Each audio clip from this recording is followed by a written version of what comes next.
Cast. My name is Rod Van Blake, author of the Ancient Illumination series as well as the Umbani Chronicles. And I'm joined once again by Jocelyn Short. Yep. She is a creator of Bearers, and she is a concept artist and illustrator. She's done some concept art for me, so there will be a link in the description to her website if you're interested in her art. And also joining us is JP Jackson. Hey everybody. He is the creator of Eve of Insurrection, Eve of Reclamation, and also the illustrator on the Ancient Illumination graphic novels as well as the Umbani Chronicles comics. And we are back. Spoiler alert. Kind of double spoiler alert because we didn't get a chance to podcast last week in prep for Blerdcon. I'm assuming everybody had a great show. Oh yeah. Yes. Yeah, good times, good times. Um, I was kind of not disappointed really because I called it after the previous episode in episode 3, and we didn't get a chance to talk about it, so it's like unofficial. But we're going to talk about Betrayed, which was the third episode, so spoiler alert for that. And then after that, we're going to get into the latest episode, Beloved, which just released yesterday. So if you have not watched those two episodes of Secret Invasion, uh, go ahead and log off of here, watch them, and then come back and hear what we had to say about it. In Betrayed, we start off with Gravik, basically. This is a weird one for me. He uses this nuclear sub attack on like a NATO aircraft as a smokescreen to try and ferret out who the traitor in amongst the Skrull are. And then we all know it's Gaia because she's been consistently passing information to Talos the entire time. Mm-hmm. But like she doesn't even hide it well to me. Like she's sitting in the car. Make a phone. Didn't she like make a phone call? She texts him. She's been so hot the whole time, like just looking shifty while she's sitting next to him in the car. Every That's what every tripped me minute, out. just Like she's just he's sitting there. on the phone giving out details, and she's like, bomb plots. Got him. Don't mind me, I'm just driving. Like he can see you right there texting. It was just so weird. It was so obvious Sure. that she was gonna lead to getting caught, and Taylor's just answering the phone, and yeah. Then he's like, Gaia, run! Like, it's too late. Uh, Something but I you know, thought was. Oh, go go ahead. ahead. I was gonna say something I thought was weird. Well, do you want to talk about each episode one by one Yeah, first? Okay, then I'll hold my thoughts. okay. And Gravik doesn't seem to care about wasting resources because He's that guy. He he has basically resources to waste. Clearly, almost. I'm talking about as far as your people though. that's what I'm saying. That He man has. is Scar. He That man literally. is Scar. He's just setting up bait after bait after bait, and he's just losing people left and right. Like up, it was all charge it to the gang. We just had to lose a couple. Got to spend money to make money. You Yeah, I was like, yo, he's throwing people in this little plot. I'm not sure what's gonna happen to Beto now. Beto, whatever his name is, the brother that had a little floppy hat that wanted to be home in his own skin. Oh, him. Oh yeah. Because he was the one that was kind of giving pushback when they wanted to push the button in the nuclear sub. Like he's like, are we really gonna do this? He's like, yeah, we about to do this. This is what you signed up for. That's your job. You're a villain. You're a radicalized terrorist scroll. You got to do the thing. What time you think we're on? Yeah. I'm going to be a superhero. We are here I'm a now. good Bro. person. You're gonna have to eat this. This is what we're doing now. You signed up. Then later in that episode, we have Fury and Vara / Priscilla kind of have it out, but a relaxed kind of having it out when he's trying to challenge, like, who did you become? And she's like, I just went back to being who I was before I met you. Like, I was for my people. I'm still for my people. Like, what you mean? And he really has no answer as to why he just boned out after, like, my man's got snapped. He didn't even come home. He just went straight to the space station. And then, like, you were gone already for 5 years. It sounds like he's been gone for another 5. Like, my man's been missing for like 10 years from his wife, and then just shows up later. Ooh, I left something. Pick up my ring and put that back on real quick. Like, you ain't gonna answer no questions. That's Uh, crazy. All I can do yeah, is just shake my head. He was done. He's not doing the right things as a husband. yeah, He abandoned at his all. wife. Terrible. Bad Nick. Bad Nick. And then we had that phone call that she gets right where they're talking, and Oh, I I think was disappointed. yeah, because he was like, don't ignore it on my account, and then he's basically just looking at her in the grill like, really, you gonna do this? I'm standing here, okay, really. You up And to then you something? see him kind of after the conversation's over, she has like a little looks like a Samsung Z flip phone or something, and she puts it down on the counter, and he's just sitting there staring at the phone. I was waiting on him to pick up the phone and Me check too. the call. He's just sitting there. They leave that open.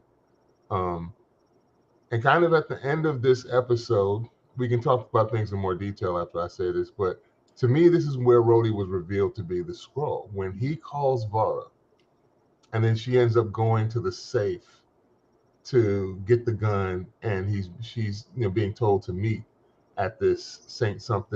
Francis Church or wherever they go to meet at, but we don't see that till the next episode. And then of course the big scene is we see Gaia shot, but that was way too. Was it just me, or was it way too easy for her to get out of the facility? Everything, in my opinion, everything was happening like too easily. Like them stopping the. We could argue them stopping the. What did they call him? I'm about to make up a crazy name. The guy who had the launch codes. Oh, the naval The officer. naval officer, Yeah, yeah. getting the codes, then translating all it to Gaia to getting that information from Gaia. Everything was just going a little too smooth. So when she got shot, I was like, Graphic, you saw it all coming. I could see you, or I could see you wasting resources to pull out to kind of smoke out the mole. So I was like, oh, okay, nice. I was a little surprised by that actually. And that was another thing I called with Gaia. I felt she was sneaking around the Super Scroll machine a little too much. I was like, They had yo, to foreshadow. They had to I think foreshadow some things. I think What she's a was Super gonna Scroll. happen? That's why when I saw her laying on the ground in her scroll form with a little purple hole in her chest, but I didn't see anything bleeding out, I was like, oh, she's not dead. She's gonna get back up. You're like, she gonna get right. Got to. She got She's gonna to. get back up. She's giving herself extremist powers because they showed it to us before when Gravik is confronted by Talos and he stabs him in the hand, put the knife through the hand in the table, and then he pulls his hand through the knife, and you see that he has this self-healing thing. I was like, okay. And we also saw her, like I said, looking through the files on the computer, seeing what DNA that they had collected so far. We saw Groot, uh, I forget, Obsidian something, not, Not the big Obsidian dude that Maul. was with Yeah. Thanos. Yes, that guy. They had his DNA, Groot's, the Extremis, and one of the beasts from Jotunheim, from Thor Dark World, the Jotunheim creature. So she had to pick of all that, and it makes more sense to get the Extremis because I know I'm probably gonna get got out here in these streets when I'm not being too smart with my spycraft. So we're gonna need some healing. Is gonna be extra useful. I wonder if they're gonna have her breathe fire though. That we have yet to see that because we That saw would be in pretty interesting. Iron Man 3. We saw a boy breathing fire. Uh, Is that what that is? That specifically like what that technology is? yeah, Okay, no wonder it looked familiar. remember I they were trying to make I some hated super that movie. soldiers through Killian and AIM in Iron Man 3. that makes And sense. Iron Man, remember, got hold of it. That supposedly didn't do anything with the technology, but obviously it was still out. And we see somebody with Extremis in Shang-Chi in the cage fights. Oh, There's a dude glowing orange in there. So there are soldiers from Extremis still out there in the You public. better So, than me. I would not have remembered I wouldn't remember that any either. of these details unless you yeah. just brought them up. You're not alone, Justin. So yeah, we see Gaia get shot, and we see Var take that phone call at the very end. And those were my two takeaways: that Rhodey's the Skrull, and that Gaia is not dead. Now, I don't think they're going to do a double take on this. They're not going to do a double dip, rather, with the killing the character and bringing him back. The second one we see killed in the later episode, I think, is going to stick. Because I think they can't pull that trick out too many times back to back to back. And we only have, what, 2 more episodes? Yep. Yep. Yeah. Yeah. Mm. I feel like I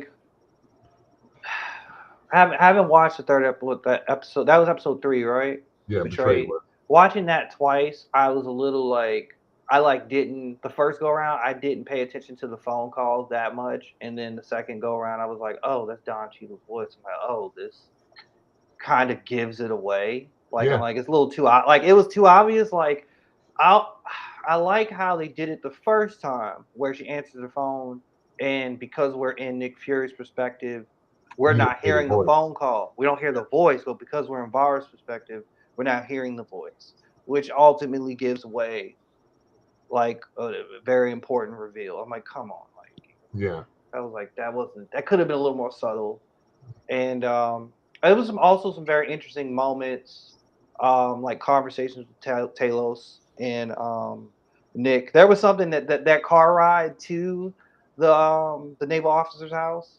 They were basically having the pissing contest, the who. Yeah, and I'm like, and it was. This is what I'm starting to really like about this show is like how it's subverting or not just these conversations of like marginalized people, like people of color, and how we kind of exist in the world. And like when Talos was saying, like it was weird that Nick is operating like the white oppressor situation toward the Skrulls, where he's exploiting them for his own gain, or yes, for his own gain. And they're kind of doing all these like they're building his reputation, making him better. Yeah. And it was funny when Talos kind of like I can't remember the specific word, just the idea of like them doing all this work in the shadows. And I'm like, yep, black people did that in America. I'm like, there's that literal obvious parallel. And Nick seemed unfazed by it. Like, yeah, we've like I wanted him to say, like, yeah, we've been doing this too. Like, you're not the only one. It's even deeper next episode. The parallels with the Oh, title, yes. the themes. Any last words on Betrayed before we move on to Beloved? Jocelyn, nothing from you. No? Jocelyn, son. Well, no, Like, I mean, honestly, to me, like episode 3 felt like an in between episode.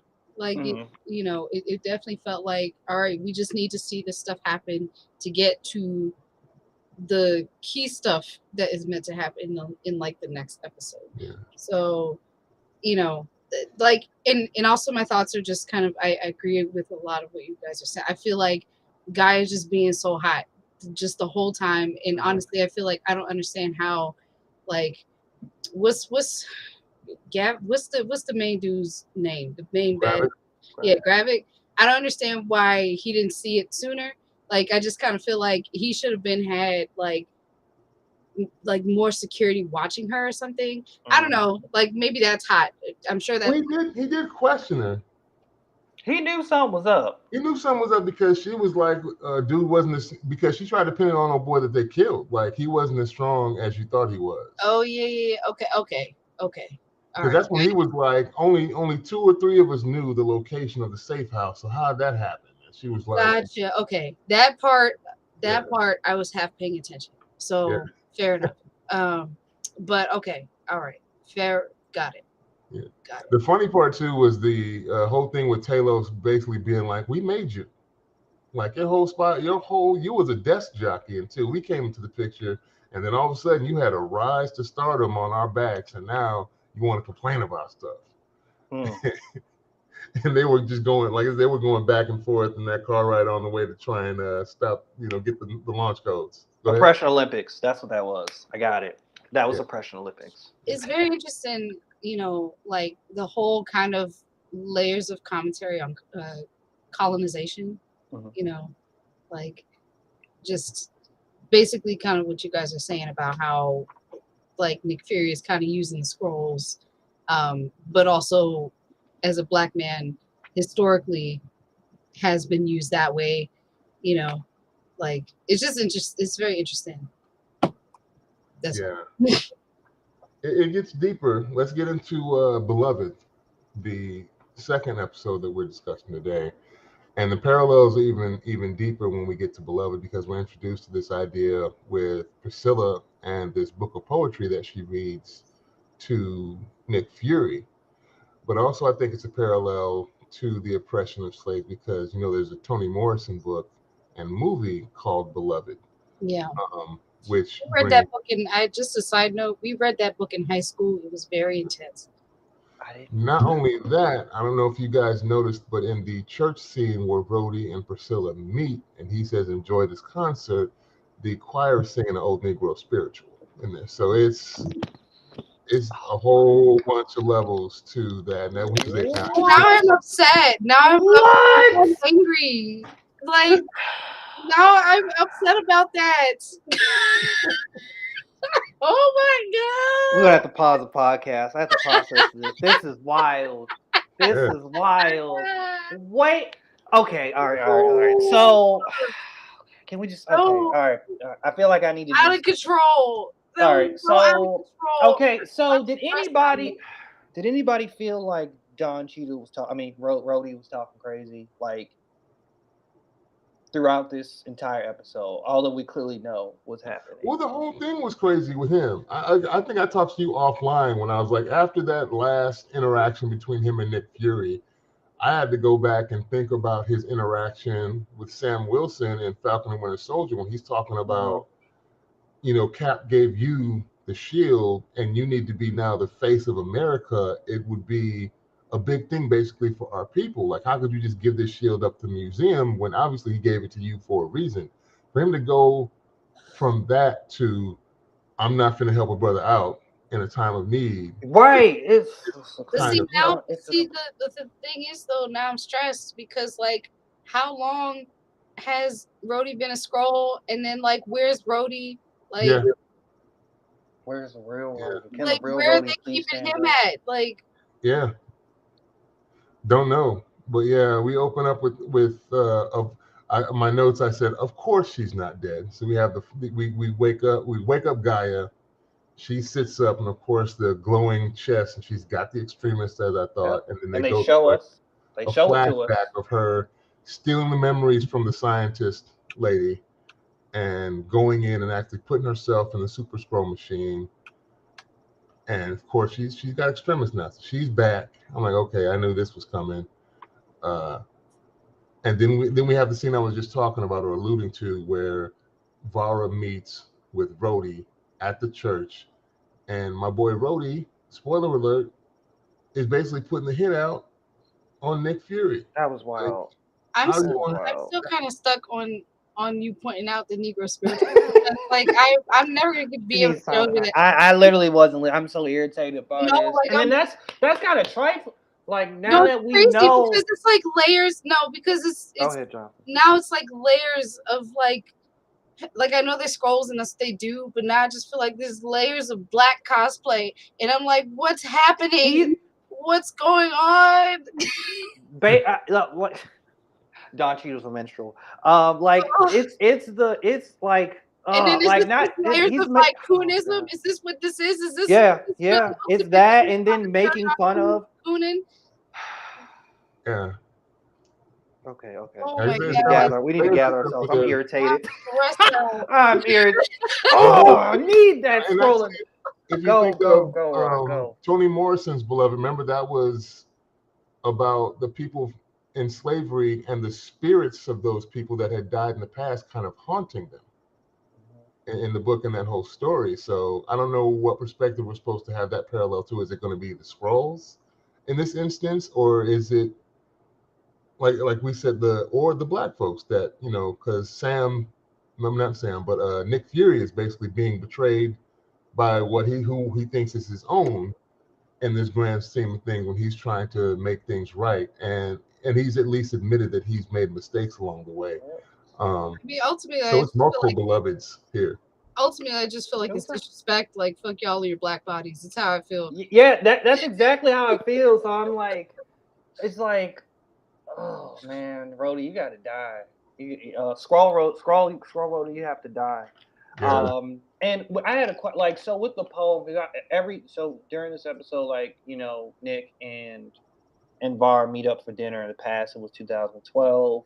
when the Avengers. I guess it was New York. It was right after the Avengers showed up. Yeah, no, remember they meet up before that in the '90s when they Yes, they first had that. start talking, and then again, yeah, in 2012 when Yeah. she's asking about who I think I know who might have put that together type thing. Right. But I with that poem about the beloved, because I didn't have the connection like the Toni Morrison connection, but I was thinking about this idea of being accepted in the world, like finding love and joy and just being whole. And And I that's what thought she that was wants. what you say? That's what she wants. And that's what she wants. And so that's kind of like that was kind of like a beautiful kind of like just expression of like what she was looking for in her life, and like even like her taking like her like we also Jocelyn got answers to the question you had at the beginning. Yes. Why this black woman? Yeah. And I was like, I immediately thought of you. I was like, okay, so she found this black woman who was like a doctor, named Priscilla, and But Priscilla wasn't gonna make it. interesting. It was interesting though because she was perpetrating. She was perpetrating like like she was saying that she was trying to basically stake out Nick Fury and like how's the best way to get close to him. Obviously a black lady, right? So which I mean it does, like you said, it answers all my questions, but it's also like it's still fucked up. Yeah. And he calls her out on that. She's like, even then you were thinking of me with the long game, and she's like, don't do that. He's like, well, what else how else can Right, I I was like, what do you mean don't do that? You did that. Yeah. So we have Fury. This is funny. Fury meets up with Rhodey at his apartment, which is Pappy's. What? Go ahead, Jordan. All right, so can we just talk about the shower? So Skrull Rhodey gets out the shower. So I noticed Skrull Rhodey did something. So Skrull Rhodey wrapped their towel around their chest. Yes. And then I was like, wait. I'm like, wait, is Skrull Rhodey like a woman? Yes. Playing as Yes. Rhodey? And I'm like, huh. So you really are cosplaying as a black man.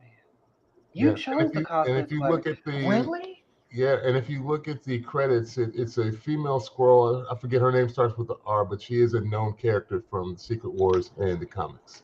Oh. So the heavy Marvel nerds will be happy about that. But yeah, female Skrull is playing as Rhodey out there. And Fury just shows up at the crib with the bottle of Pappy's. I'm like, Why? I love Nick Fury when he's like this. Like whenever he is showing up and he knows what he's like that. Those are the moments where you see where he knows what he's doing. He knows what information he's really getting. Yeah. You know, he's on it. He's on it. He's not there without a plan. He's there with a plan. And then he just starts talking. He just starts talking like he's in he's a character in a whodunit. And and I just he's at his best to me when he's like that. I felt like he was messing with Rhodey. Like he knows he's a Skrull. Absolutely. So is it me or he turned the blackness up to 10?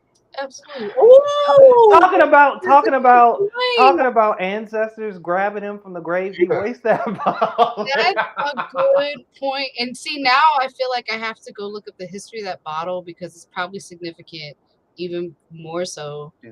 But yes, that's a great point. They're like, yeah, he's dialing it up, like, because in that moment to me, he definitely sounded like at the cookout, we're about to play spades. Yeah. Like, oh my god, that would have been hilarious if he asked Skrull Rhodey to play spades. Whoa, yeah. I'm thinking he's doing that to see if Rhodey will miss any of the references, and maybe that would be an extra tell. Like, I already know you're a Skrull, but if you don't understand where I'm coming from, it just like cements it even further. And it was like Rhodey was trying to join in when he called it fire. He said when he called it fire. I was like, he sounded like a millennial. Why didn't Rhodey just kill him there? Like, I don't have to ask Var to kill him. He's right here. I could just kill him. Skip the middleman. Don't worry about it. Unless it's also a ploy to try and test her loyalty. Like could be. the ultimate betrayal. Like you got to kill the one you've married. He leaves after and we can't forget that Brody threatened to release the video of basically Gravik disguised as Nick Fury shooting Maria Hill. So he's like, you gonna have? It's like, really, aliens? That's gonna be your alibi? That's what you gonna tell him when this gets to the press? Yeah, Squirrel Road, you had him with that one. Yeah, like that wasn't gonna play very well. And so we leave that scene after we find out later that Nick outsmarts Squirrel Roadie again because he didn't poison them. He just put these little nanobot trackers so they could follow where they're going. But before that, we get the standoff. This is like my favorite part of this episode was the standoff between him and Priscilla. When actually the U.S. mentioned part of it, when they basically he asked, her to clarify why she chose the body she chose, and then she explains it, and then she gives the 3 promises. We didn't talk about this in the last episode. Oh, was it this episode where he's listening in? Actually, it's this episode. Yeah, he was listening to their conversation. That's how he knew. That's how he found out. And you can see that Nick's not pissed, but he's more hurt. Like he's just ready to cry sitting on that bench listening to Brody tell her, like, hey, you need to go ahead and kill him. And she's like, he's old. He's put out the pasture. He's going to self-combust himself. We don't even need to do that. Just, this ain't the old Nick that you have to be worried about.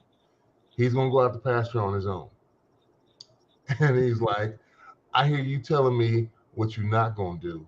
And if you do that, I'm going to show you what I will do. And I'm like, oh, here we go. But we get Priscilla and Nick kind of hashing it out. It was kind of dope scene where they sit down at the table. Both of them pull their pistols out. Like, I know you got your gun. I'm going to put mine on the table right here. Show me yours. I'll show you mine if you show me yours. And then they have it out. Like, basically, it was almost like, was any of this real kind of conversation? And they have a standoff going back and forth. And both, when the conversation is over, it was real tense. They pull the guns and they cut away. Boom. And you hear the shots go off.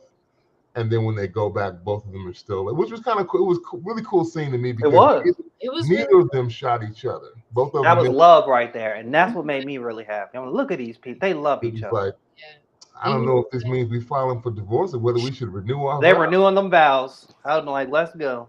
I like this a lot.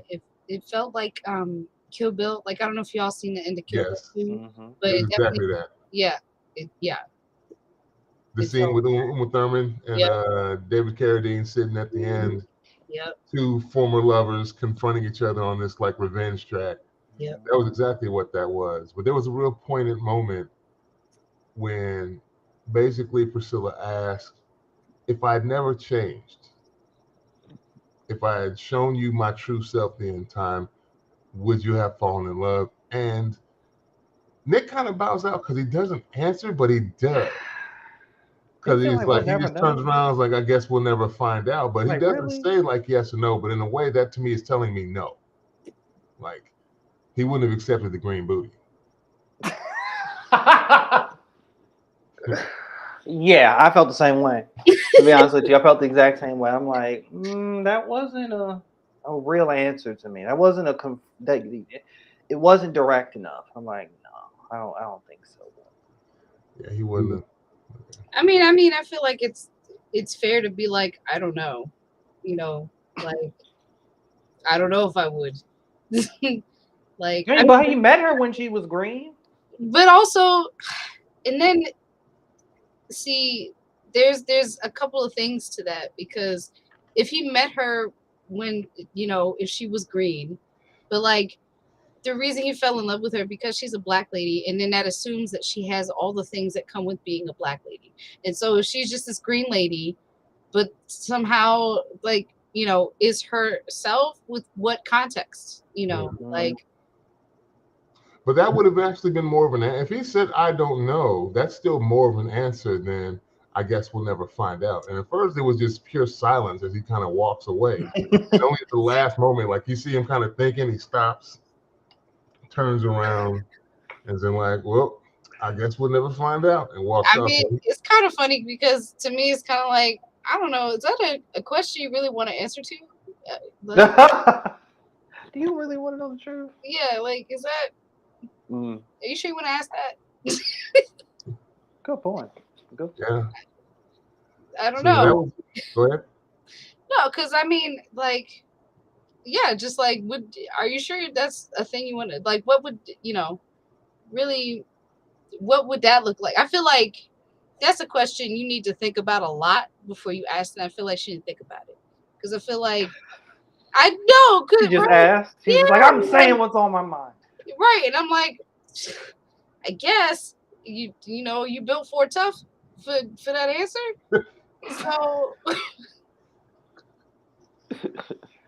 Well, she didn't really get an answer, so I think it's almost Yeah. worse. Like, she just left in That's limbo. what I feel like. I'm like, that would have been a no for me. No, That's I mean, a no for me, honestly, dog. that's worse. That's worse. So I guess you built for Never tough. find out. So She probably had to laugh that one off. She's like, I'm a big girl. She said anyway, I'm a big girl. All right, Yeah, whatever. You they're laugh gonna that one come off. for you. I'm a big girl. I can take care of myself, which I guess we're gonna see later. And finally, we come to Gravik trying to assassinate the U.S. president and pin it on the Russians with these attack helicopters and missiles and them jumping down and obviously speaking Russian. But Gravik really, he could have made himself at least look Russian. He just like a He little could have changed his face. He could little have put a mixed ski black mask on. speaking Russian coming down like and speaking Russian. That was enough to disguise everything. This was kind of a dope scene. You see him use his group powers to snatch one of the I thought that was Secret Service interesting. people. The funny part to me, did y'all laugh when Rhodey was sitting inside the SUV with the bullets flying out, and he's just like sitting there watching in the seat, like just chilling, and like nobody's like, it's just too much happening, so no one's wondering that like, where's Rhodey? Nah, he's just his I'm car is wondering if flying. he's a Super Skrull already. Maybe that's why he was so chill. That would make it cool if Rhodey was Super Skrull. Oh, can we talk about how the president said you called out Rhodey for saying he was pre-gaming? Yeah. And he didn't catch the reference. That was interesting. He didn't catch the reference. He was so. Goodness gracious. He smelled like alcohol, and he walked away talking about get me a mint. And then you see the dude, his Secret Service is jammed up in an arm sling, which leads me to another question: is Nick Fury enhanced? Why would you say that? Oh, because he just went into the fight like guns blazing, Well, no, but He ain't doing too I'm much. assuming that Rhodey's Secret Service may also be a Skrull, and they are more powerful than regular humans, I think. And my boy just broke his arm, jammed him up at the dinner table at that restaurant they met, and kind of walked off like, I'm bad. And nobody did nothing about it. And now you see this dude in a whole harness and arm sling. I don't know that he's a Skrull, but I'm thinking that he would want other Skrulls around him as well and not just trust human Secret Service just because they don't know. That's true. Yeah, that's what I was thinking about that because I'm like, well, if he he could do what he always does, which is blend in. It's not difficult. So that guy could just be a normal guy, just to keep up the appearance of humanity, being human. And I would have, like you, I would have assumed why not insulate yourself with more Skrull bodyguards and it makes more sense. So I think he's a normal. I would assume he's a normal guy. And Nick is normal. Nicholas is normal. Yeah, I mean, I've never broke anybody's arm before, but I mean, is it easy to do? Does anybody know? Or do you know? Yes, it is. He said yes. You think it's easy? Okay. I mean, it doesn't take as much as you think it does. Like just a little force. Yeah, like if you bend someone's elbow the wrong way, you can snap that joint if you're effective enough with like 8 to 10 pounds of pressure. It doesn't take much. Yeah, if you do it right. If you do it right, got it. Okay. Yeah. So I figured it wasn't, that it wasn't the hardest thing in the world. Yeah. But I'm thinking if that's a Skrull though, it should be harder. And Nick took him down quick. Like there was no question. There was never a moment where you thought, oh, I don't think Nick's getting out of this. Nick mollywopped that dude in like 5 seconds, took the last shot of his drink, and then walked out. Like it was nothing. So that's what kind of made me think if Rhodey's a Skrull, then maybe some of the Secret Service is Skrull, and Nick just mollywopped that dude really quick. Like maybe he's enhanced in some form that we don't know about.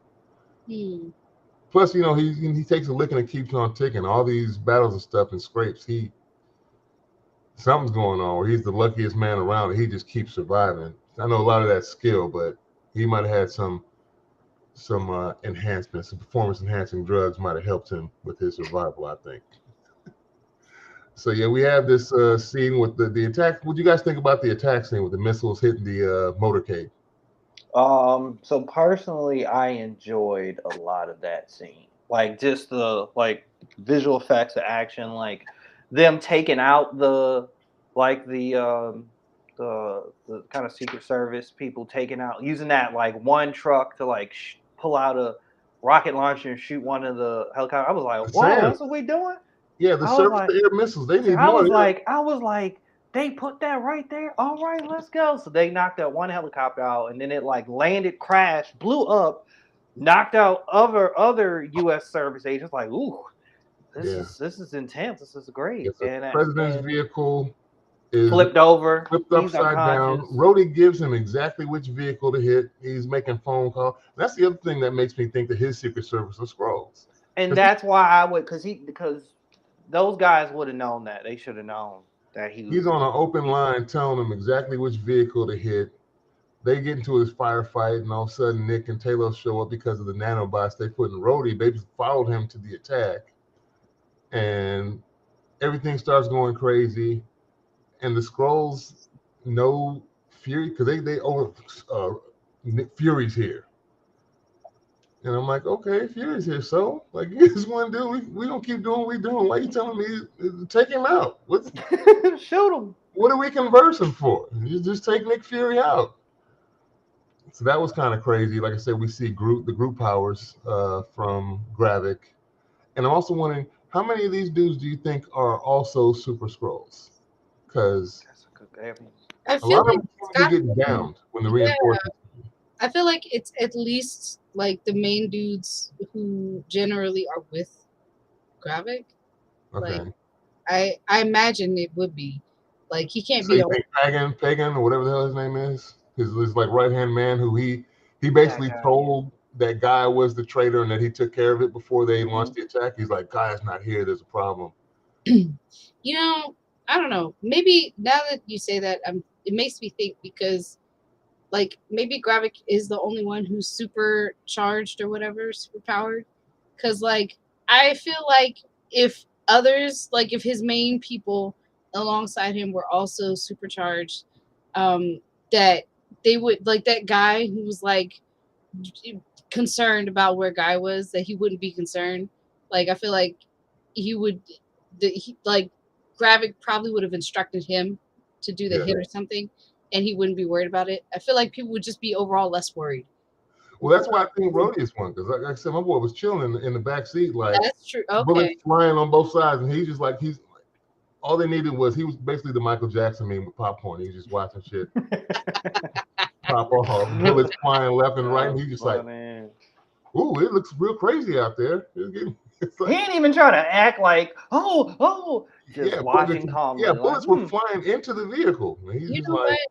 You know what this makes me think of, kind of? Like, I feel like maybe the Skrull who's Rhodey, like, maybe he's not even concerned about Gravik. Like, maybe there's a higher kind of, you know, because he was sitting in the car so unbothered that maybe, like, he was just like, all right, I'm gonna be here while they do whatever they gotta do.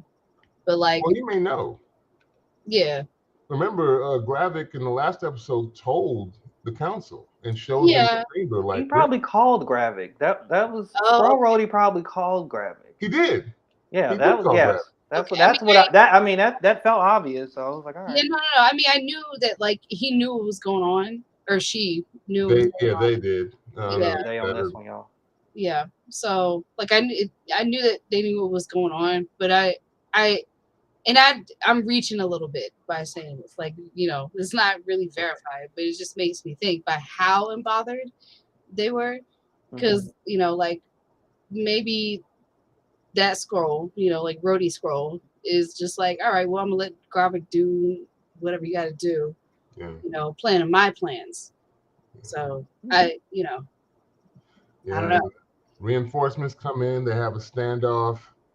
And Talos is trying to free the president, My boy starts punching. This is what I'm saying when I'm thinking it's possible that Nick Fury is enhanced. When you see Talos just dropping bombs on the car, he's punching the window open, barehanded, punching this window, and then like take care of it. They finally shoot him in the arm. He stops and starts transmogrifying back into his normal skin. Halfway, you got human ear on one side, scroll ear popping That up. was wild. That was wild. Then the one dude, the one was it the one British soldier was like, oh, like it's an alien. Yeah, he starts freaking out. And then it took Nick to be like, yo, he's with us. He's with me. He's one of the good guys. Yeah, he's pounding to get the president out. They finally get the president out, and then you see somebody pick up Talos to try the same guy. You see the same guy, and then we realize later that it's Gravik in disguise. And Nick should be a little more careful with his words because he says, let him down or take him down. You're like, he shouldn't have said that. Oh my God. Don't say that, Nick. Like he was gonna change it. Yeah, don't mind if I do. Bam. Like, got you. He shot him in the face. Doesn't he like shoot him in the face and his face grows back? That's an extremis. Had the extremis / Terminator 2 open wound face just heal back up, and yeah, you see Nick Fury's eyes go bug like, oh, he's real. Super Skrull. Got some Talos dies. This part kind of pissed me off. I don't know about y'all. He puts the president in his, of course, Nick Fury's car is the best car to have because it's got all the equipment to keep you alive in an assassination attempt. But you can't leave the homie's body there for evidence. Oh, God. That's a really good point. I was like, wait, they're gonna leave him? I thought about that, like, oh. So who's gonna get that Skrull body? That Skrull body and the other Skrull bodies that are gonna be left there behind by Gravik's crew. I think the U.S. government's gonna pick up them Skrull bodies. Everybody's gonna know now because they're gonna have a bunch of Skrull bodies out there with Talos is included in there. I'm wondering how Gaia's gonna react because we saw her and him kind of have it out, where she was like, "I'm cool. I just need you to show me the plan," and Talos is like, "I don't have a plan. I'm going to appeal to the empathy of the U.S. president and ask him to give us asylum for the million that basically snuck in." Wow. And she's like, "That ain't no plan." Shout out to Gaia for like really just being like, "That's not gonna happen, Dad." Like, you're delusional. Yeah, like what time are you on? You've been here probably longer than I have, and don't you see? They can't even get it together to get they folk. Yeah, and Nick told them that. So we can't get along with ourselves. You think we're gonna get along with y'all? And then it was hilarious because I felt like Gaia pulled the LeBron James. I don't know if you've seen the meme at the end of the press conference where he puts his shade on, puts his back up, and goes. And he walks out the interview. She was like, "There was no plan." She's like, "I'm done." He just walks away, walks out the park, and that was a wrap. I'm like, oh, like she was not convinced, and I guess she's gonna go off and do her own thing. And Talos, rip, rest in peace, Talos. He's dead, and this is what I was kind of alluding to earlier. I don't think they can just bring him back. He needs to be the permadeath. I think he's now. We might get. I think it was Amanda Bynes or something that Gaia can take over from the comics. That she's in the comics. I forget the name, but there's a hybrid human Skrull that becomes the leader of Saber and becomes like the helm of the group that's supposed to look for extraterrestrial threats outside of the planet of Earth. So I think they're going to amalgamate her into that kind of character. And now with Talos gone, and her mom Soren's dead. Now Talos is dead. So who's going to be the Skrull counterpart that's going to be a part of Saber and looking for outer threats that come from without? But yeah, I don't think they're going to bring him back. So question, because we saw that Gravik has group powers, but he's kind of like in an alchemy of powers based on like the stuff we saw in Iron Man 3. So, but he is also an alien. So my question is like, is the Groot stuff artificial, or is the Groot stuff like, is he also part Groot? Because it makes me think like, all right, Gravik obviously is super, he's super, but there are other people obviously on this thing that are super. Do they also have Groot powers? But maybe not because they're super, but just because they're aliens. And then because I'm asking, if they got Groot stuff, that means maybe they could come back. Because Groot be dying, and he come back. Yeah. So did any of y'all ever watch which X-Men movie was it? Probably the last X-Men movie where they actually had they didn't call them the Skrull, but they had it was basically the Skrull. Like they had these people that were transforming, and they looked very similar to what Groot looked like. They looked very like green and plant-like, and it kind of reminds me of that whole when Gravik transformed and did the Groot thing. Kind of remind me of them. But those they were like these. If you watch one of the last X-Men movies, you'll see this Skrull type people. They're Skrull. And we still got 2 DNA samples he hasn't exhibited, but I think he's got all of them. He's gonna whip out those powers eventually. I think it would make sense to be like, hey guys, we're gonna give y'all specific powers, and then he should be the one that has like all 4 or 5, because then that would just be kind of. He's the avatar. He wouldn't be a hierarchy there if he doesn't have. Gave everything to everybody. Yeah, come on now. Why am I watching this? I'm here to look at you do all the cool stuff. I don't want your henchmen wielding 4 abilities at the same time. That's cool. Yeah, so we got 2 more episodes left. And like I said, I don't think Talos is coming back. We know we got fight scenes coming up with Vara and Gaia back to back in some intense scenes. So they're now, I don't really know whose team they're on. Type thing. If they're just, they're just for the Skrull, or where they're backing Nick Fury or not, now that they've kind of all parted ways, because Gaia has kind of parted ways obviously with Talos philosophically even before he died, and we see that there's a split between Vara, aka Priscilla, and Nick Fury. So we'll see how that gets cleaned up, and who's on what team, if there's now a new team. That we're not as revolutionary as these other Skrull, but we still want to find a home and fight for ourselves. Yeah. So we'll see. It's been interesting. I've liked it so far because it's kind of been more grounded than a lot of the other Marvel stuff, but they still have kind of crazier elements added into it, if that makes sense. This is kind of like a mixture between the street level stuff that we saw with Daredevil and Jessica Jones and Luke Cage, but there's still an extraterrestrial element with the Skrulls, and now these other abilities popping in, but it's not as over the top, and I think it's a good mixture. Yeah. What are you guys thinking so far?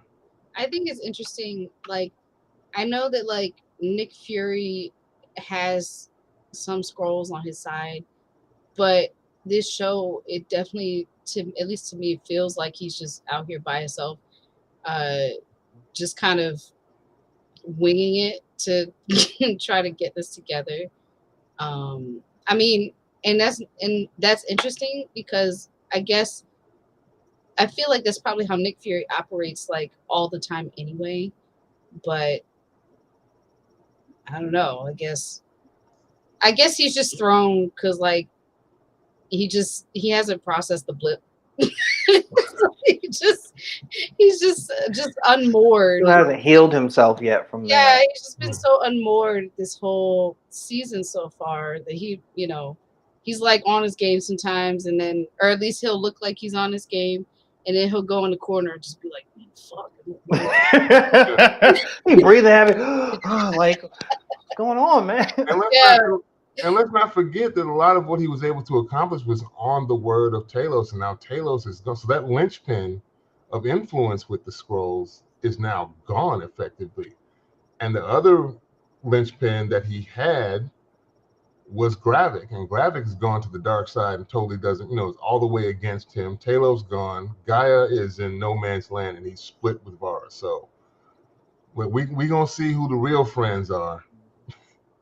Maybe we're gonna find and break the real Rhodey out, and maybe you put that War Machine suit on, and we can go there. That would be fire if Skrull Rhodey pulled out the War Machine. I need that to happen, but I don't want to get my hopes up, because I'll be disappointed when it doesn't. Yeah, I feel like the X-Files, like the folks from the X-Files are gonna just hop out at some point and just be like the theme song's gonna start playing.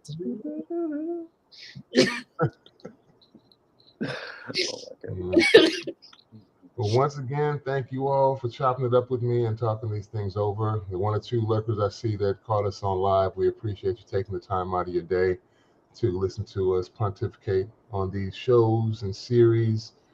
Don't forget to go to Spotify and look up the Askari Cast. We're at like 35 followers in there. We need like at least 65 more y'all to follow so we can get our regular sponsorships back.